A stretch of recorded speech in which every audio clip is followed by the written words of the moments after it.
Азан KZ ислам ағарту порталы ұсынады. Аллаға жақындау. Арман Қуанышбаев. Алхамдулиллах, вассалату вассаламу аля расулиллах, амма бa'д. Ассаламу алейкум ва рахматуллахи ва баракатух, бауырлар. Осы отырған жиылысымызды Алла Тағала өзінің құзырында қабыл етсін. Сауап амалдарымызға иншалла қосып қойсын. Осы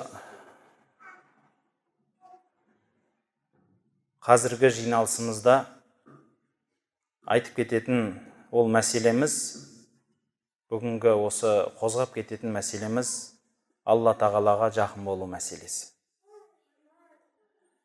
Құран-ы Каримде Алла Тағала Уақиа сүресінде адамды үшке бөледі. Ва кунтум азваджан саласа дейді. Сіздер қиямет күні үш топ боласыздар. Асхабул маймана ва асхабул машама деп екіге бөледі бірінші. Оң тарапта тұрушылар және сол тарапта тұрушылар. Сонан соң ары қарай жалғастырады. Уассабиқун ассабиқун улаикал муқаррабун. Міне, бәрінен озушылар,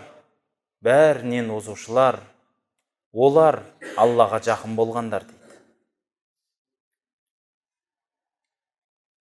Аятты әрмен қарай жалғастырып, өтпес бұрын бір кішкентай нүкте.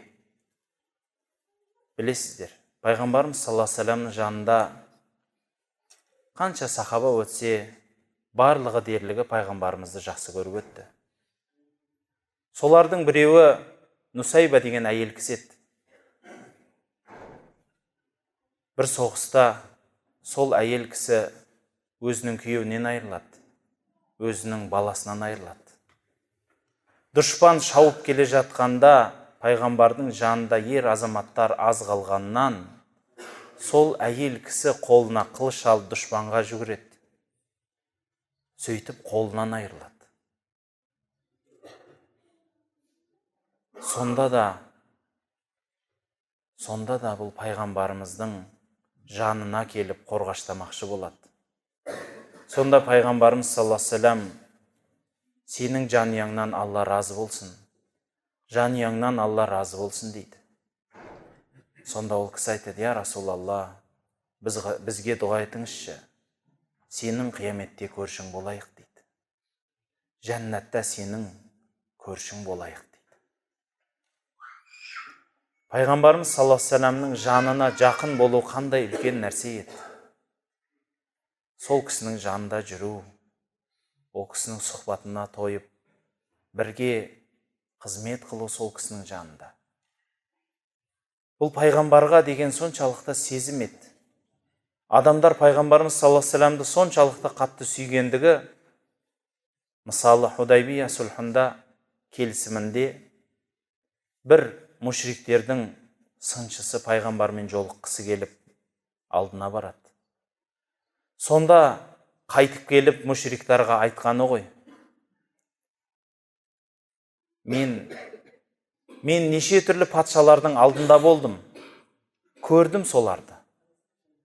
Византия империясының императорының алдында болдым.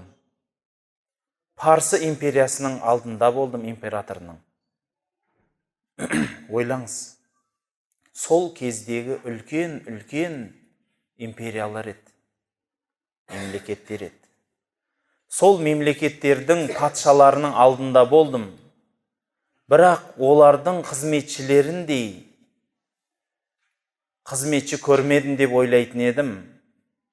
Пайғамбарымыз мынау Мұхаммед саллаллаху алейхи ва саллямды айтады: мынау Мұхаммедтің жанындағы адамдар да емес олар дейді. Пайғамбарымыз саллаллаху алейхи ва саллямның жанындағы адамдар да айтады: олар пайғамбарымыз саллаллаху алейхи ва саллям дәрет алса, сол бет қолынан аққан суға таласатын, кезекке тұратын. Өткенде дәрет суды сен алғансың, енді менің кезегім деп жерге түсірмей құйып алатын. Пайғамбарымыз түкірсе, алақанын тосып бетіне жағатын. Осыншалықты махаббат ет пайғамбарға деген. Бұл пайғамбардың жанында жүру тұру еді. Алланың жанында жүру тұру қандай болады, ойлаңыз. Аллаға жақын болу. Аллах табарака ва таалаға жақын болу, ол қаншалықты болады екен.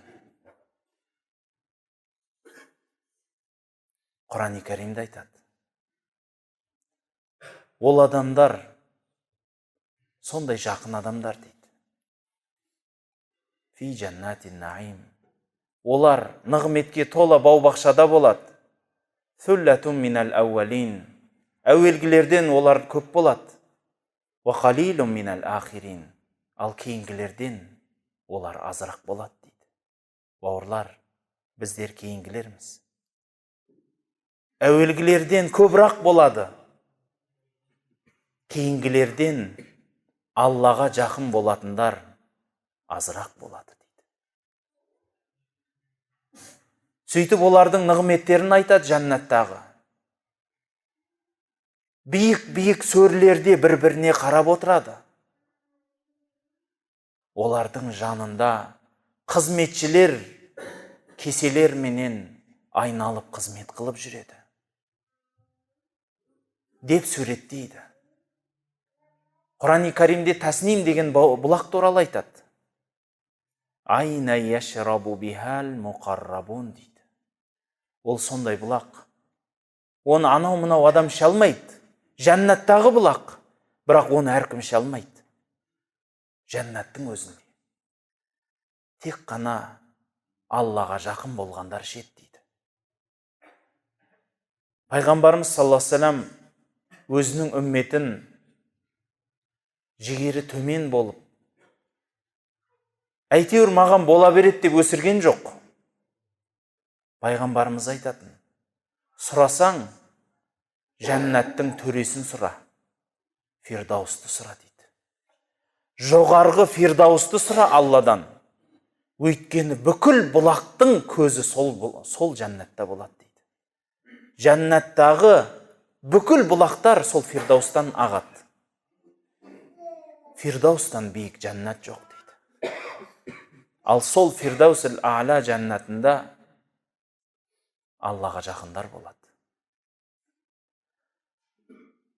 Егер жүрегінде иманы бар, көкейінде сол пайғамбардан қалған нақылды, білімді жиған адам болса, дүниедегі ең қымбат нәрсе, екі дүниедегі ең қымбат нәрсе не десеңіз, Аллаға жақын болу дер еді. Алла тағала Құран-ы Кәримде айтады. Сәламун қаулан мин Раббир рахим. Жәннатта адамдар нығметке бөленіп жатады екен. Толығымен бөленгені сонша, ол жердегі рахатты адамның көзі көрмеген, құлағы естімеген, тіпті жүрегіне, ойына, көкейіне келмеген рахаттар болады екен. Сол рахаттарға малынып жатқан кезінде Алладан бұларға сауал келеді екен. Ризасындар ма? Сендерге басқа еш нәрсе керек жоқ па дейді екен. Әлбетте ризамыз. Жәннатта сен уәде берген нәрсеңнің бәрін бізге бердің. Неге риза болмасқа дейді. Сонда Раббымыз өзінің перделерін ашып тастап, Ассаламу алейкум деп өзінің жүзін ашады екен дейді. Сол Раббымыздың жүзін дидарына қарау соншалықты ұлы нәрсе, жәннаттағы ешқандай рахат оның жанында еш нәрсе болмай қалады екен. Аллаға жақын болған адамның күні қандай болады деңізші. пайғамбарымыз саллаллаху алейхи вассалам дұғаларының бірінде былай дейді: Аллахумма, Аллахым, ақсим лана мин хашиятик, бізге сенен қорқуды нәсіп ет. Әлләти тахулу байнана ва байна маасиятик, сені мен сенің күнәларыңның арасын тосып қоятындай қорқыныш бер дейді.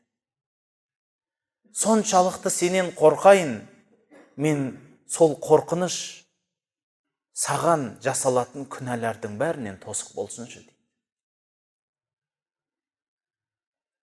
Ва мин таатика ма тубаллигуна жаннатак, және маған сондай құлшылық ғибадаттар бер, сенің жәннатыңа жеткізетін болсын солар дейді. Бұл пайғамбар осылай үйрететін. Сол сөздерінің жалғасында айтады: бізге сондай иман бер, мына дүниенің бүкіл қиыншылығы көрінбейтін болсын дейді. Пайғамбарымыз саллаллаху алейхи вассалам да, оның жанындағы сахабалар да осындай адамдар еді. Аллаға жақын болған адам қандай білесіз ба? Бір күні Омар халифаның дәуірінде Мысырда Ніл дариясы тасыпты. Халық қиналады. Сөйтіп патшаға хат жазады Омар халифаға: Ніл дариясы осылай уақыт келіп таситын кезі боп тұрады. Біз сол дариядағы, осы дариядан қорқып, ішіміздегі ең сұлу қызды суға тастаймыз. Сонда дария тоқтайды дейді. Бірақ мынау елімізге ислам келгесін, арамыздағы ғалымдар бұған қарсы болып жатыр. Не істесек те, намаз оқысақ та, Құдайдан жалбарынып дұға етіп, жамағатпен дұға етсек те, бұның шешімін таба алмадық. Сіз бір үкім жасаңыз деп Омар халифаға хат жазады. Сонда Омар хат жібереді: мынаны Ніл дариясына тастаңдар деп. Сонда Омар хат жазады: ей Ніл дариясы, мен бір Құдайдың құлымын, сен де сондай бір құлысың ғой. Бізді қинама, кері қайт деп жазады. Болды. Басқа еш нәрсе емес. Сол қағазды дарияға тастаған екен. Таңертең тұрса, дария өзінің саласында тұр. Ешқандай тасымаған, өзінің орнына келген дейді. Өйткені бұлар Құдайға жақын адамдар еді. Алланың ризалығы үшін, Құдайға жақын болу үшін таласатын. Бір күні пайғамбарымыз саллаллаху алейхи вассалам мешітке жамағат кірген кезінде сұрайды. Таң намазын оқып болады. Сонан кейін сұрайды: іштеріңізде жаназаға қатысқандарыңыз бар ма дейді. Таң намазын оқып болды. Бәрі үндемейді. Әбу Бәкір мен дейді. Бір көршім қайтқан еді түнде. Сол кісі таңда сол кісіні жерлеп келе жатырмыз дейді. Ал осы жамағаттың ішінде ораза тұтқандарыңыз бар ма дейді. Бір-бірімізге қарадық. Әбу Бәкір мен деді дейді. Осы жамағаттың ішінде ауырып қалған адамның халін сұрағандарыңыз бар ма деді. Қайтадан Әбу Бәкір мен дедім дейді. Сонда Омар айтады: сонда мен түсіндім, Әбу Бәкірге жете алмайтын сияқты болдым дейді. Бауырлар, пайғамбарымыздың көзін көрген сахабалар жақсылық жасауда, сауап амал жасауда бір-бірімен таласатын. Бұның бәрі не үшін еді? Алладан қорқып, Раббысына жақын болу үшін еді. Раббысына жақын болуды сезу үшін еді. Сол Әбу Бәкір пайғамбарымыз саллаллаху алейхи вассаламмен бірге хижрат қылады. Бірге хижрат қылып, бір мүшриктардың қуғынынан қашып үңгірге тығылады. Сол үңгірде тұрған кезінде пайғамбарымыз саллаллаху алейхи вассаламмен бірге екеуі тұр. Әлгі адамдар іздеп келеді арқасынан. Дәл сол үңгірдің алдына келіп тоқтайды. Бірақ Құдайдың құдіретіменен үңгірдің бетін бір өрмегін тартып, бір құс сол жерге ұя салып үлгереді. Сонда әлгі адамдар үңгірдің алдында келіп тұрады. Сонда Әбу Бәкір айтады: ұзаққа емес, табанының астына қараса мені көреді дейді. Бірақ ол қараған жоқ. Жан жағына қарап іздей берді. Бұлар қайда деп. Мен қорқып тұрмын. Сөйтіп, қорқып тұрғанда пайғамбарымыз айтты дейді: ей Әбу Бәкір, неден қорқып тұрсың дегенде, мынау адам табанына қараса бізді көреді ғой дедім дейді. Сонда Әбу Бәкірге пайғамбарымыз айтты дейді: сен екеуміз ғана деп ойлайсың ба? Алла тағала бізбенен бірге ғой деді. Бізбенен бірге. Сондықтан ешқандай қорықпа деді. Пайғамбарымыздың сахабаларында Раббысына деген жақындық соншалықты болды. Сол үшін оларда ондай қорқыныш болған жоқ. Дүниеден кедей боп қаламын-ау, атақ мансабымнан түсіп қаламын-ау деген қорқыныш болған емес. Адам баласынан қорқып, немесе басқа бір нәрседен қорыққан емес, бәлки бүкіл адамзатты сыйлаған, жақсы көре білген. Сол үшін бабаларымыз айтады: саған бір адам ағайындық жасап тұрса, сен оны қорқып тұр менен деп ойлама, ол сыйластық болады дейді. Ағайын туыспенен солай сыйлассаңыз, мұсылмандар, бауырлар, бір-бірімізбен де осылай сыйласуымыз керек болады.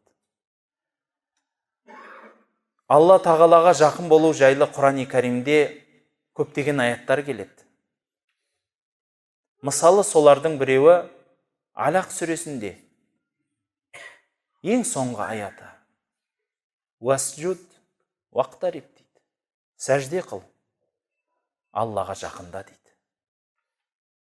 Ал бір сөздерінде айтады: егер пенделерім сенен мені сұраса, мен жақынмын, сұрағанын беремін дейді. Бір сөздерінде Алла тағала: мен адам баласына күре тамырынан да жақынмын дейді. Алла соншалықты жақын, бауырлар.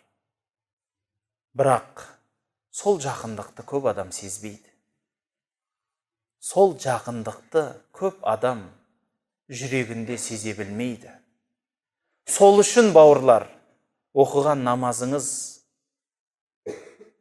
намазыңыз басқа ойларменен бөлінетіні. Сол үшін қандай құлшылық ғибадат қылсаңыз оның дәмін, рахатын сезе алмайтыныңыз.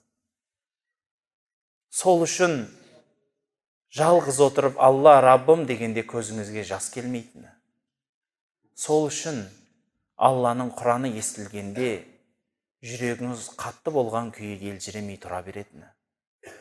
Өйткені, бауырлар, көп қазіргі кезде мұсылмандар Раббысынан ұзақтап бара жатқандай.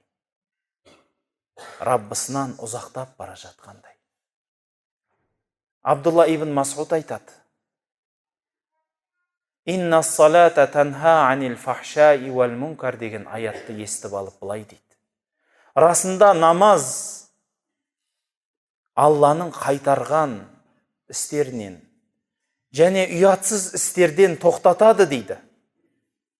Осы аятты естіп алып Абдулла ибн Масғуд айтады: егер сіздің оқыған намазыңыз сізді күнәдан тоқтатпаса, сізді Алланың дұрыс емес деген ісінен қайтармаса, ұятсыз істерден тыймаса, онда ол адам білсін, оның оқыған намазы Құдайдан ұзақтатуда дейді. Бауырлар, намазханмын деп көп адам масаттанады. Бірақ күнәдан тыйылу, Алладан қорқу сезімі болмайды, байқайсыз ба? Көп адамдарда Құдайдан қорқ десе күледі. Бір күнә жасаса оңайлықпен жасай салады.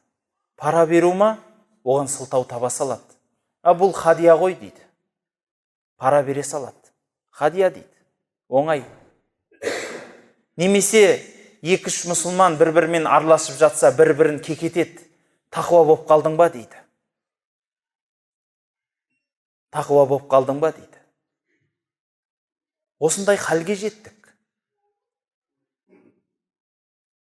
Бауырлар, ол адамдар сізді жақсылыққа алып бармайды.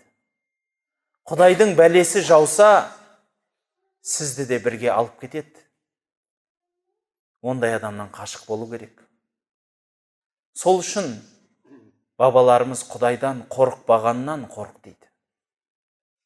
Алладан қорықпағаннан қорқу керек. Қазіргі кездегі дін ұстанған бауырлар